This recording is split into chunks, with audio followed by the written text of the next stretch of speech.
ko ng tuwalya, kasi yun dito, di ba?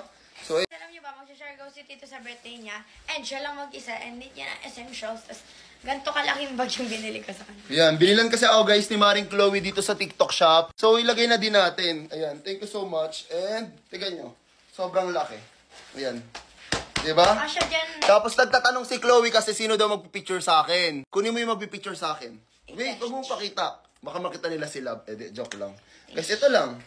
Mag-share ako kasi ako sa birthday ko, guys. Alam nyo naman, sa October 17, opo. Ayan. Mag-share ako na mag-isa. And ang bungad sa akin ni Chloe, bakit daw mag-isa? Tsaka, sino magpipicture? Sabi ko, ito, oh. Oh, mas matangkad pa sa akin yung magpipicture sa akin, oh. Diba? Tapos, meron na akong essential na bag. Ayan. Siyempre, ang dami ko kailangan ilagay dito. Kasi siyempre, mag-isa. Yung isang bag. Oo, try mo. Ayan. Meron pa ako isang bag. Tapos yung bag, pag kunyari, pumunta ako sa dagat, kailangan ko ng tuwalya. Kasi yun dito. Diba? So, ayan. Kung gusto nyo ng ganito, kasi meron ganito sa Uniqlo, guys. And sa TikTok shop. Sa TikTok mo ba ito nabili? Yes. Ayan. Sa TikTok daw ito nabili ni Maring Chloe. So, kung gusto nyo ng kagaya na ito, ayan. Pero dito kay Maring Chloe, actually sa school, tiga nyo, wait lang. Wala aesthetic ka, ganyan. Ayan. Lakad-lakad kasi. Diba? Ang cute. Ikot mo sa kanila. Ayan o, diba?